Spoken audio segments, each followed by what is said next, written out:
I cannot remember what episode we left off with the last one, so I'm just going to start at turn 20. I know it's either turn 19, 20 or 21.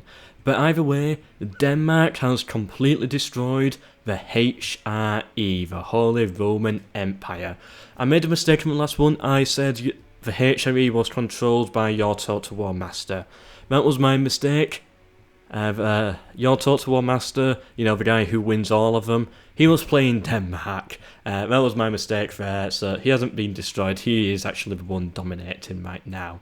But still, I don't know if he wins yet. And yeah, of course, Poland looking quite good as well there now.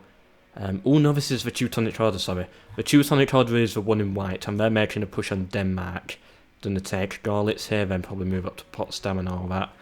Take some territory here, but I think overall Denmark will win. They've already made quite a big push on them here by taking Danzig and Königsberg. Meanwhile over here, Novgorod has just completely sliced through and taken quite a lot of territories from the Teutonic Order. Leaving them a little bit here. The Teutonic Order is separated again. They started separated because of this land here. They united their empire and now they're separated again, which I find quite funny.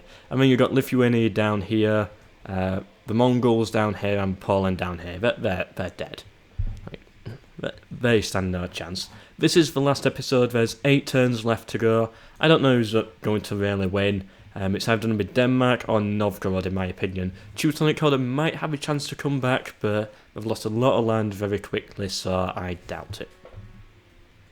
Right, the Teutonic Order makes a little bit of progress against Denmark here, but they're losing territory to Novgorod. This is a lot of settlements up here, a lot of land. Despite how small it looks on the map, but they're going to lose it very quickly as they don't have troops here, and Novgorod seem very invested in that direction. Lithuania trying to make a comeback. I think they might be able to take this settlement here from Novgorod, unless they can get some reinforcements in there. And yeah, the Mongols are just dead. I like all the custom names here. So basically the Mongols will become a vassal of the Teutonic Order and give all the land. I'm going to assume or do they want all the land? They're demanding all the territory. Nah, I'm going to assume that it declined that offer. Alright, the Teutonic Order has taken Danzig, cutting off Königsberg here. And yeah, taking a few big hits on Denmark, and if you take Potsdam as well, that's a lot of progress they're going to make. And then of course Denmark make the move and reclaim a lot of territories back. He took Potsdam, but he's been destroyed up here now. Novgorod, a couple more turns and they should control all of that up there. Lithuania of course failed in their push. Poland actually took their territory, so well done to Poland. I don't know if that was diplomacy or whatever happened there, but Poland now have 3 settlements. The Mongols... Wait, oh, this is the Mongols. Oh. So this is Teutonic Order, this is Mongol territory. Like, the Mongols actually have a lot of land. Maybe he did accept that. Nah, he couldn't have done. Nah. Anyway, the Mongols are doing better than I thought. I got quite a lot of land over here.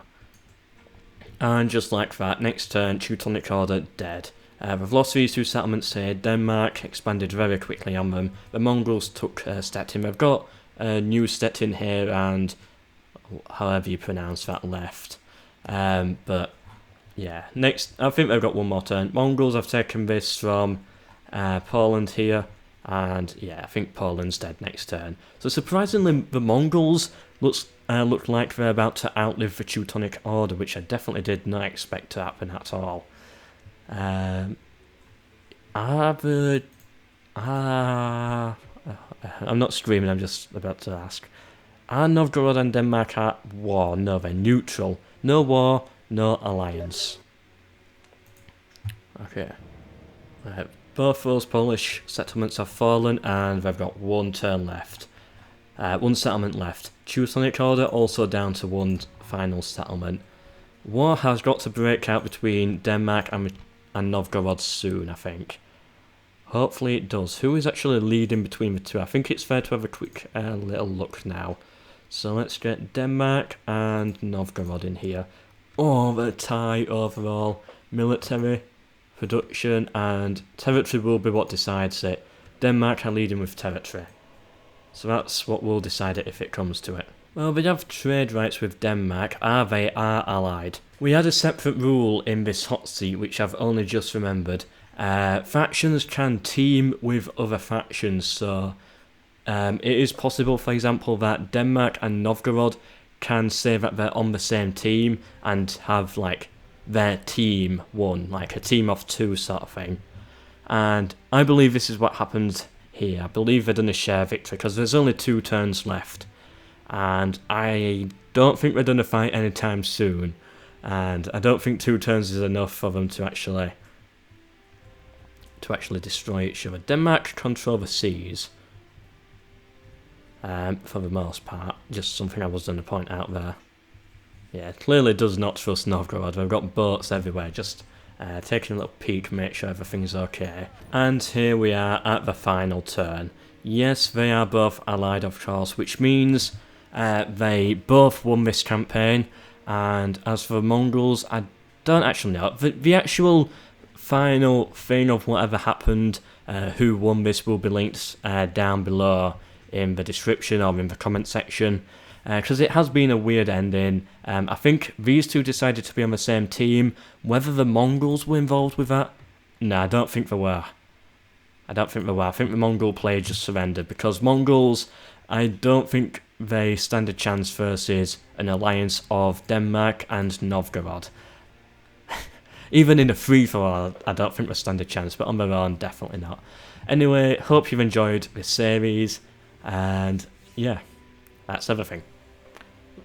The winners will be linked down below, whoever it is. But don't go anywhere just yet, because there's more hot seats and tournaments about to start on my Discord, and quite a few more as well. Here's the plan. Members of the Discord can now sign up onto teams. Mordor, Gondor, Elves and Dwarves. You don't have to know anything about the Lord of the Rings to be able to play in this. It's just names for fun. We could call them orange, apples, pears, grapes if we wanted to. Bus, truck, dinosaur, Steve. Whatever you want to call them. Those are just the team names. You need to be on a team to take part in tournaments and stuff. Hot seats, tournaments. It's not all Total War. Some of it will be Age of Empires, some of it Stronghold, some of it Paradox Games, some of it Third Age, some of it Three Kingdoms, some of it Rome Total War. It's just going to be a little bit of everything. If you win these events on a team, then you earn points for your team. And at the end of the year, there'll be a grand final. The team with the most points gets a boost in the grand final, and, you know, the team with the least amount of points doesn't get as much of a boost in the grand final, stuff like that. At the end of the year, the winner of the grand final, which will take place in December, will win the prize pool. And the current plan is that I'm going to be giving away £100 worth of Steam stuff, at least £100, maybe more. That will involve Steam gift cards and Steam keys for games. So if you want to win some of those, be on a team and play in a couple of events. You don't have to play in everything, just like 1 or 2 maybe. Give a boost for your team, get those extra points in for your team, and you will be in a chance then of winning some quite good stuff as well. I've got quite a lot of good stuff planned for this. It's all optional, of course. If you don't want to, then you don't have to. But if you do want to, then it all takes place in my Discord, and I just thought I'd best let you know. So yeah, join my Discord if you're interested, but for this series, I think it's done. So hope you've enjoyed, hope to see you in whatever comes next, and goodbye.